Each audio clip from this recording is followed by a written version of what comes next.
This was a surreal moment. After 10 years of collecting Hot Toys, I found myself here in Hong Kong visiting Secret Base. So come along with me as I take a walk through Hot Toys Flagship Store for the first time. When you walk in, the first thing you see is the display cabinet showcasing Hot Toys' newly announced and released figures. I was so excited to get an early first-hand look at the Artisan Joker and DX33 figures. Hot Toys take a while to release here in Australia, so it felt like such a treat to be able to see the figure the day after its release in Hong Kong. Also in this cabinet is the newly announced comic-inspired Dark Knight Returns figure. We then have the T1000, which I know a lot of collectors are excited about, and it comes with a ton of accessories and a really cool display base. Rounding things out in this cabinet is this new Venom figure. Turning around, we have a rack of merchandise. This one includes the Hot Toys and movie masterpiece hats made by New Era and a random assortment of cushions. From here, we then hit the major Marvel display, which includes the Avengers, Iron Man, and Spider-Man. I haven't owned a lot of Hot Toys Spider-Man figures, so this was a great chance to see the video game and Into the Spider-Verse figures close up.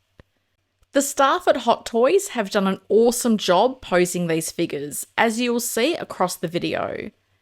There is a lot of inspiration you can draw as a collector for your own display, and there are a number of poses I'm definitely stealing.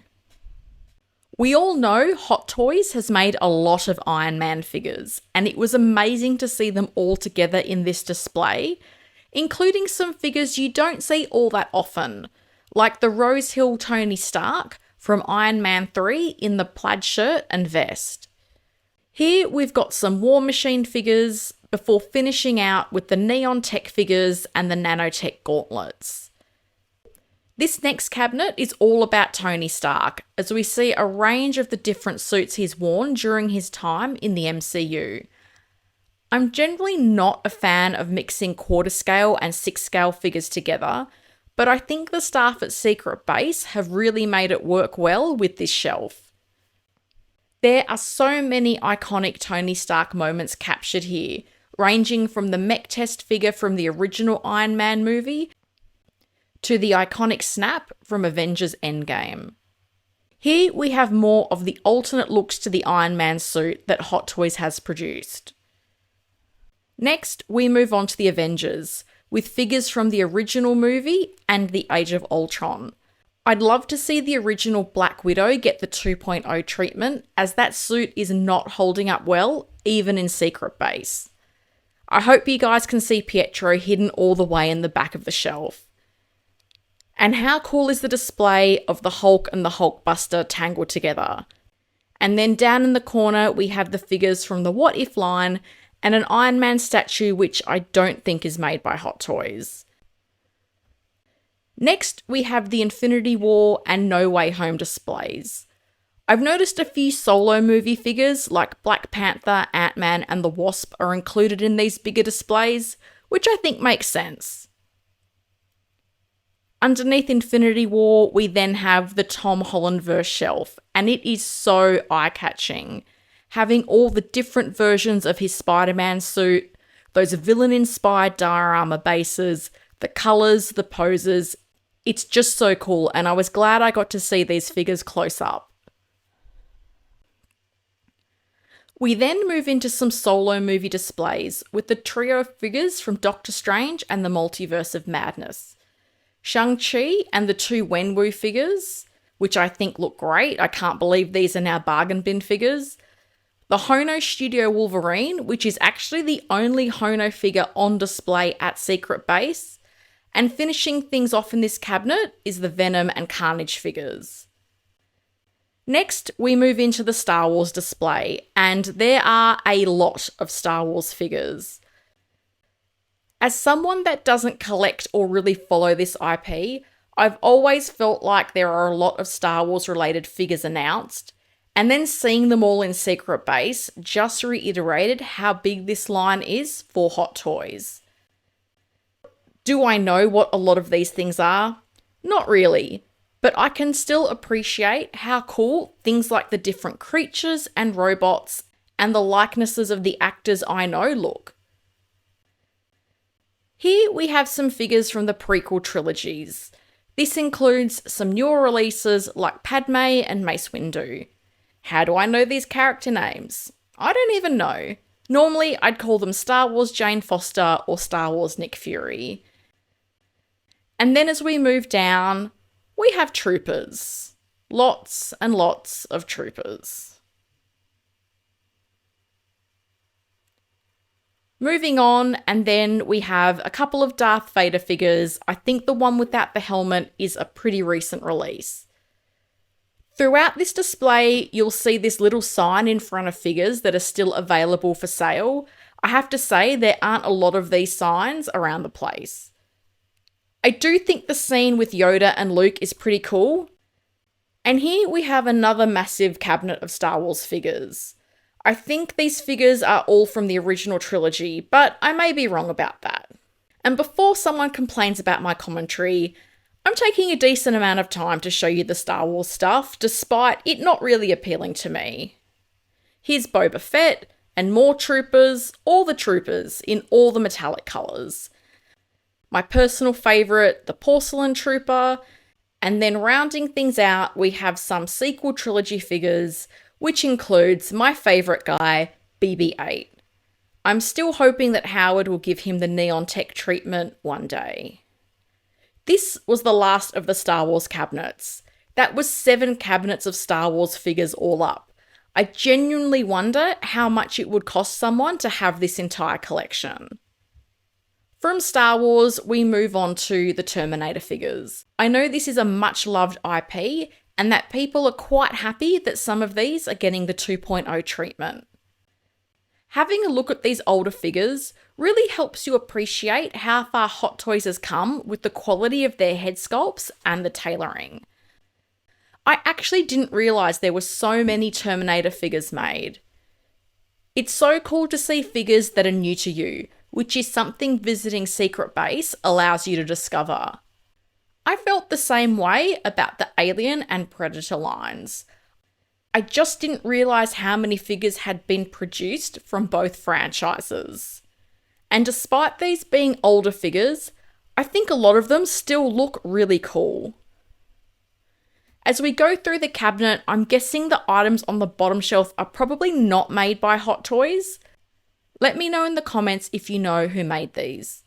From here, we have more solo movie displays. We have the figures from Thor, Love and Thunder, a hybrid Guardians of the Galaxy 3 display, which includes Mantis from the Christmas special, Deadpool and Lady Pool, but no Wolverine, which was a bummer. Then we have the Loki series from Disney+. This is such a solid set of figures. All of these head sculpts look fantastic. And rounding things out, we have these Avatar figures. Make sure you do turn around this corner. I did almost miss this next cabinet. Here we have Moon Knight, and I love the way they've used his cape to fill the shelf space. It's a very cool and dramatic pose. We then have the Black Widow movie figures. I do love that Yelena. Followed by Falcon and the Winter Soldier, She-Hulk and Daredevil, and then lastly, the various Stan Lee figures that Hot Toys has produced. At the store, you will see a lot of Cos Babies and random merch around the place. Do people actually buy Cos Babies? I have no idea, but there certainly was a lot of them throughout the store. There was also a rather large display of Star Wars Cos Babies. I don't really want to spend much time on those, so here is a quick look of the selection they had. Near the middle of the store, there is a display of these artist impression Spider-Man figures, which have been shown at some events, but I don't think they've been put up for pre-order. I'm not sure what the future is for these figures, but it was still really cool to see them in person and read the information about the different artists. Around the corner, we had some more merchandise, which included some really cool Hot Toys branded items like these metal pins. I wish there was more Hot Toys branded items in the store rather than some of the random stuff that they had. And then around the corner, we have the Avengers Endgame display. Quite a few of these figures are still readily available and quite cheap in stores like Toy Hunters. Despite the falling prices, I still think this is such an impressive line and have the majority of these figures. And as we turn around, some more random Cos Babies and merchandise, because why not? And to get all of the Cos Babies out of the way, here is a quick look at the DC, Disney and Marvel Cos Babies they had. For me, I've saved this section for last as it has the DC figures and I'm a huge fan and collector of Batman and the Dark Knight. So it felt like the right note to end the store tour on for me. The first cabinet in this section showcases the majority of figures Hot Toys has produced that doesn't fall into the DC, Marvel or Star Wars categories. We've got figures from Metal Gear, the Fantastic Beasts franchise, and Resident Evil. Onto the next shelf, we have Pennywise, and I do love that pose. We've then got figures like the Kamen Riders, Neo from The Matrix, Buzz Lightyear, Maleficent, Belle, Winnie the Pooh and Piglet, and Kane from John Wick 4. The next shelf starts with Bruce Lee and then moves into a bit of a music theme featuring some of the older Michael Jackson figures. We then move into a bit of a Johnny Depp display before finishing off with Indiana Jones. And on this bottom shelf, we have The Godfather, G.I. Joe and RoboCop figures. I really feel like we went everywhere with that cabinet. Now we're moving into what is primarily the DC collection, although Back to the Future does feature. Here we have the Nightmare Batman, Black Suit Superman, Golden Armor Wonder Woman, and CW Flash. Underneath is the Justice League, and I'm so glad Hot Toys came to the party and made Cyborg so collectors could complete the team. We then have the two DeLoreans and figures of Doc and Marty from the Back to the Future trilogy. Moving to the top of this case, it's another older figure with the Christopher Reeves Superman. And then we have the Wonder Woman figures from the first movie and Wonder Woman 1984. Next up is Black Adam and the Bat from The Dark Knight Rises, which is actually still available to buy. We then have the Black Tumbler with the DX-19, which is followed by the Camo Tumbler and Bane, and I'm pretty sure that is the original Bane figure. Now let's zoom out and take a look at all of this Batman goodness. It may sound strange, but I kind of got a kick out of seeing figures that I own on display at Secret Base. Zooming into this cabinet, first up we have the Battinson display, showing off both the cowl and sculpted looks, as well as the Bat Cycle and Bat Signal. The new Imposter Joker, which was recently released, and I have been debating picking up. Then there's the quarter scale goodness. I have all three of these and love them. I'm not sure the placement of the 6 scale Batman Begin figure works here. It's probably the one time that I think the mixing of scales hasn't worked in Secret Base. Here, Blue Bailman, my first chance to see this controversial figure in person. I do think the diorama base is pretty cool. Then we have the figures from The Dark Knight and The Dark Knight Rises, before moving on to the new 89 Batman with diorama base, which I am so eagerly awaiting the release for here in Australia. And lastly, the beautiful 89 Batmobile that I recently picked up and love. I think these are Prime 1 statues. I'm not sure why they're here, and the staff at Secret Base couldn't tell me much about these pieces. And now back to more Dark Knight trilogy goodness. I love the look of that Bane figure, and I really need to track one down. And down the bottom, two figures that I think are a little bit underrated, the Batman and Robin from Batman Forever. I picked these up recently, and I really do love the look at them.